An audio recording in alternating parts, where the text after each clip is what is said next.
Oi pessoal, estamos prontos aqui para a segunda parte do vídeo, né, sobre a análise das falas do Paulo Guedes durante a reunião, a fatídica reunião. Então nós vamos começar de novo a análise, continuar na segunda parte, porque o primeiro ficou muito longo, então eu preferi dividir em duas partes, porque senão fica cansativo e ninguém assiste tudo. Tá ok?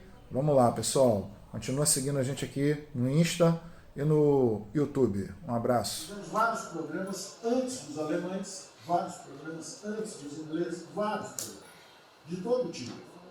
Então, se não existe algo aqui, é dogma. Existe capacidade de trabalho com um grupo extraordinário que eu tenho. Então, nós atacamos em todas as direções. Primeiro, o campus foi lá e reduziu os compulsórios, em 200 milhões. Logo depois, nós não tínhamos espaço constitucional, fizemos antecipações de benefícios e diferimento de impostos, porque não tinha espaço constitucional. Logo depois, tivemos espaço pelo Supremo e pelo Congresso. Entramos nas constitucionais, gastamos 300 e poucos bilhões, que não é muito. Tem uma ideia, o último déficit do governo Temer foi 160. Nós gastamos 300. Não gastamos tanto assim, mas atingimos 50 milhões de brasileiros, como diz lá o Pedro. 70 milhões de brasileiros. Lançando essa camada para os mais frágeis. Pegamos os idosos, pegamos as empresas, microcrédito, depois de 0 a 360 mil, depois de 360 a 10 milhões. Montamos um comitê. Então vamos lá. Ele disse que o Brasil fez programas antes de todo mundo, antes da Alemanha, antes da França, antes da Inglaterra. Antes da Inglaterra fez mesmo. E que esses programas realmente, de fato, geraram? Criaram programas, criaram. Agora, o único programa que você vê que realmente ainda acontece precariamente, mas acontece, é o auxílio emergencial dos R$600, né?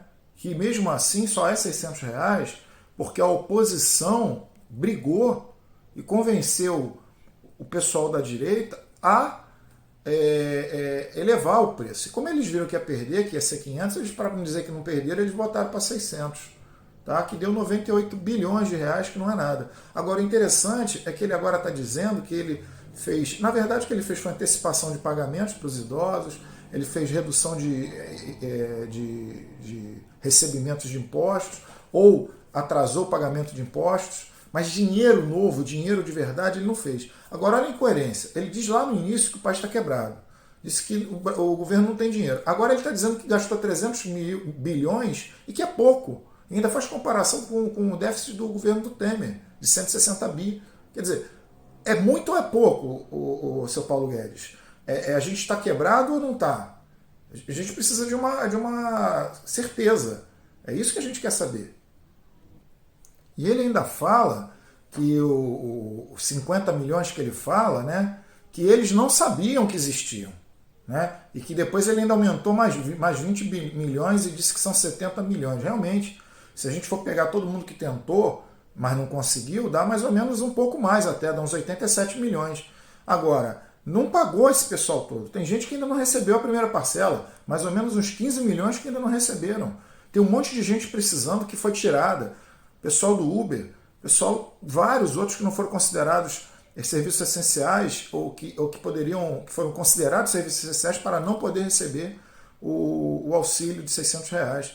Né? E pequenas empresas, microempresa, mentira, está tudo no papel ainda, ninguém consegue pegar empréstimo.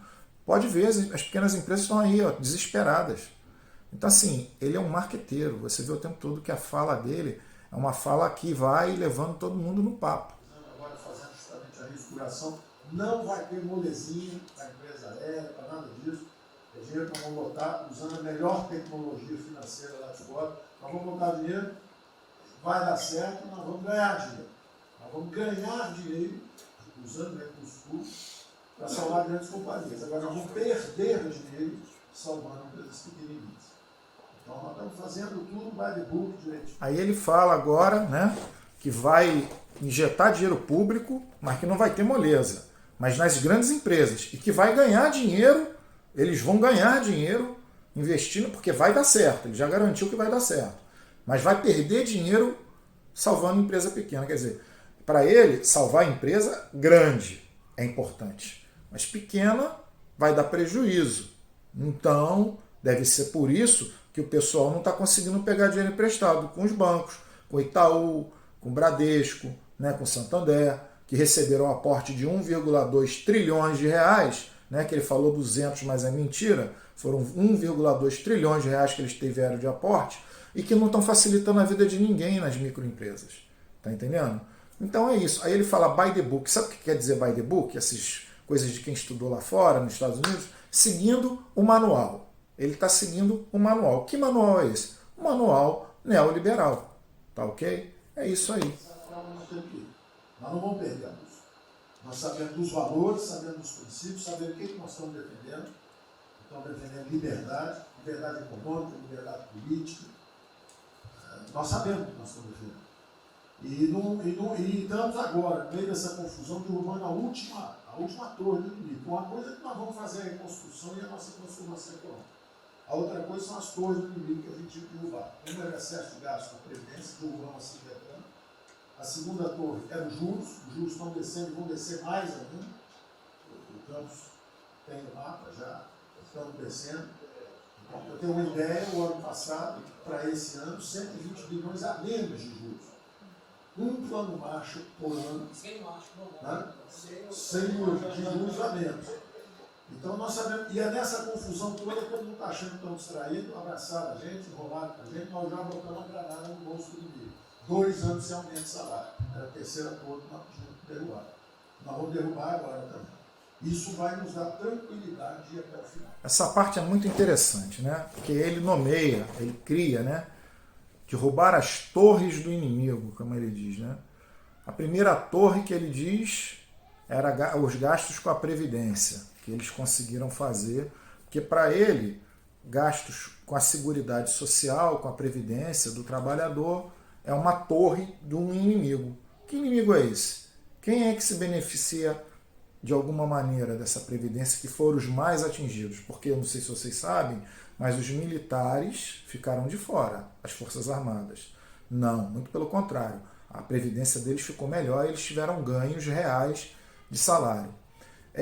Para os parlamentares mudou alguma coisa, mas mesmo assim só para a próxima geração, para o próximo pleito, não para esse. E o judiciário também, o Ministério Público, está tranquilo. Então a casta da elite está protegida, né? Para empresário não conta.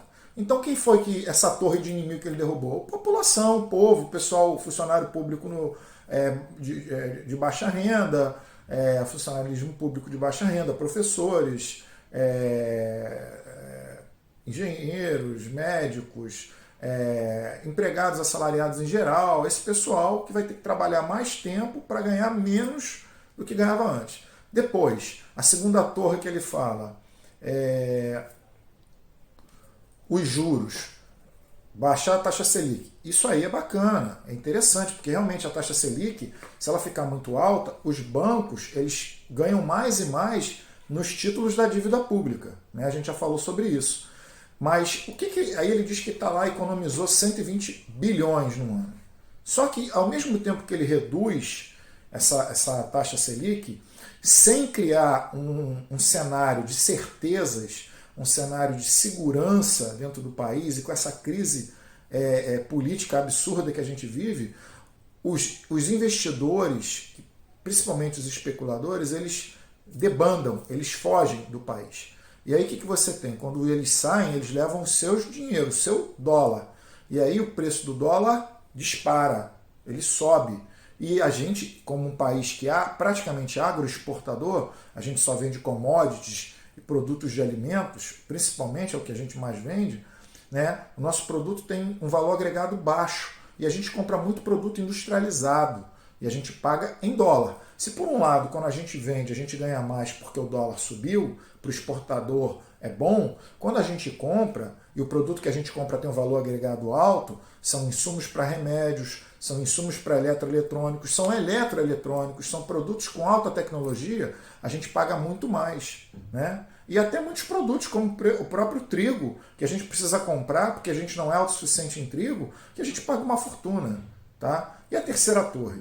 A terceira torre que ele diz é o funcionalismo público, né? Então ele fala ali né, que é uma coisa baixo, né, baixa nível, você vê a covardia. Ah, se abraçaram com a gente, se enrolaram com a gente, jogou a granada no bolso do inimigo e vão ficar 2 anos sem aumento. Quer dizer, os funcionários públicos que são tão demonizados pela imprensa e por esse governo mais ainda, né, vão ficar 2 anos sem receber. Todos os funcionários públicos de todas as esferas, federal, estadual e municipal. Vou dar só um exemplo do Estado do Rio, onde os professores e todos os funcionários públicos do Estado do Rio, tirando os policiais, não têm aumento há 6 anos, com exceção dos policiais civis e militares.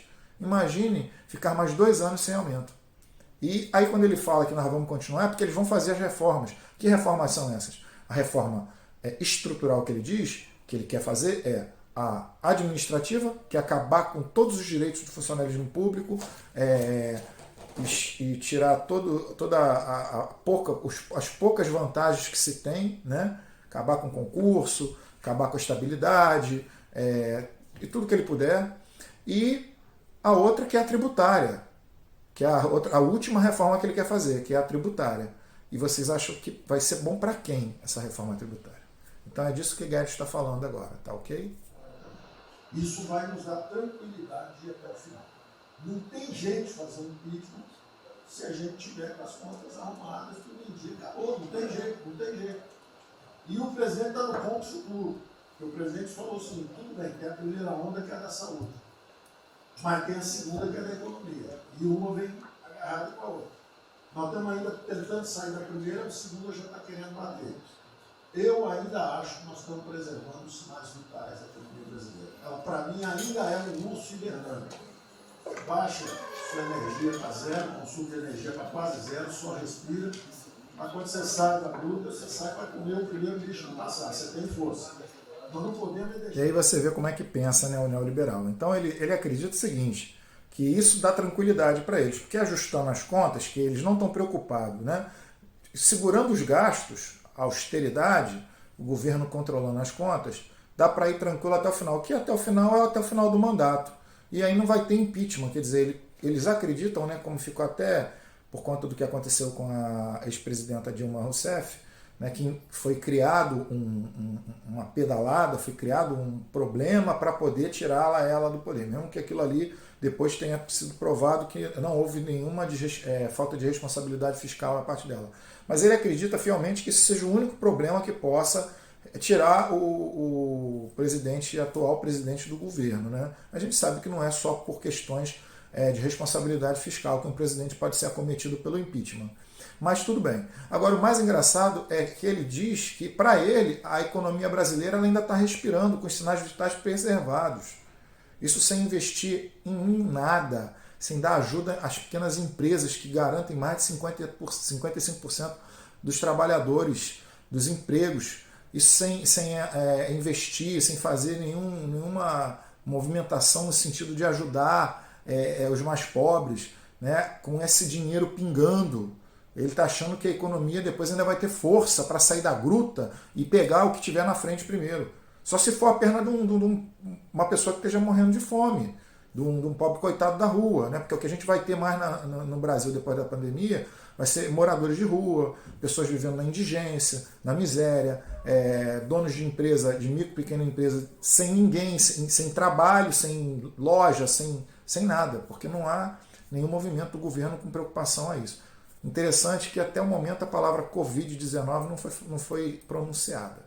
A China é aquele cara que você sabe que você tem que aguentar, porque para vocês terem uma ideia, para cada $1 que a gente exporta 3 na China. Você sabe que ele é diferente de você sabe que geopoliticamente você está do lado de cá. Então você sabe o seguinte, não deixa jogar fora aquilo ali não, porque aquilo ali é comida nossa, né? Estamos exportando para aqueles caras. Não vamos vender para eles, é um crítico nosso. Mas vamos vender a nossa soja para eles. Isso a gente pode vender à vontade. Eles vão comer. A Índia também vai precisar comer. Vai ser o trading da água. Eles vão dizer que é a melhor trading da água. Um dia alguém comentou comigo, acho que foi, não foi? É o trading da água. Quer dizer, os caras precisam de alimento, não tem água, nós temos muito mais água que eles têm. Então eles vão ter que abrir mão da agricultura para fazer outras coisas e nós vamos poder exportar para eles também. Então, aqui ele está falando, né, você vê que o Guedes não é ele é um cara inteligente. Então ele está falando para o presidente, e vocês viram que teve um corte, porque provavelmente ele ofendeu a China, mas ele está dizendo ali, olha, a gente sabe que a gente é diferente da China. Eles, o governo, esse governo atual, porque eles são totalmente opostos, né, à visão do Estado chinês. Né? Isso daí já ficou bem claro pela fala do presidente, fala de outros ministros, o tempo todo tiveram vários momentos de corte judiciário para preservar, para não haver um problema maior para o Brasil de perder o seu maior parceiro comercial, porque é uma insanidade você ver a despreocupação. Né? Se você tem uma loja, o seu melhor cliente é aquela pessoa ali, aquele cara, você vai cuidar bem daquele cara. Você pode até não gostar daquele cara. E o que o Guedes está falando é isso. A gente sabe que a gente não gosta dele, mas só que o que você gosta ali, que é os Estados Unidos, ele quando compra um, o outro compra 3. Então os Estados Unidos compra um, vem a China e compra 3. Então mesmo que você não goste dele, vamos respeitar ele, vamos manter ele aqui, porque a gente precisa dele. E precisa muito. A China é o maior parceiro comercial do Brasil. Agora você vê como é que ele pensa pequeno. Né? Eu falei para vocês ainda agora que a gente só vende produto primário, commodities. E ele está preocupado em se beneficiar de vender mais commodities, mais produto primário. Por quê? Porque vai beneficiar a uma casta da elite brasileira. Agronegócio, pessoal da mineração, pessoal da exploração de alguns produtos minerais e assim por diante. Por quê? Eles vão ter que parar de produzir alimento, porque por causa da pandemia eles vão ter que focar na produção industrial, que é o que tem lá na China e na Índia. E como eles têm realmente menos água do que nós, e a água é necessária para a produção, eles vão ter que deixar uma parte para a população, outra parte para gerar energia, e a outra parte que seria, de repente, para produzir alimentos, vai ter que ser para a indústria. Mas aí a Índia e a China estão produzindo produtos com um valor agregado maior, mas enquanto isso a gente fica alimentando a China e a Índia com os nossos alimentos, e a China e a Índia vendendo para a gente produtos com valor agregado maior, e a gente vendendo produtos primários. É muito assim, é um pensamento muito grande, sabe? Muito grande. E aí, pessoal, estão gostando? Pois é, o assunto é longo, né? Por isso que a gente vai ter que fazer a terceira parte. Vamos parar a segunda parte aqui, tá? E vamos continuar com a terceira e última parte, eu prometo. Não deixem de seguir a gente, não deixem de seguir no Instagram, aqui no YouTube. Se inscrevam no canal. Um forte abraço, a gente já se vê.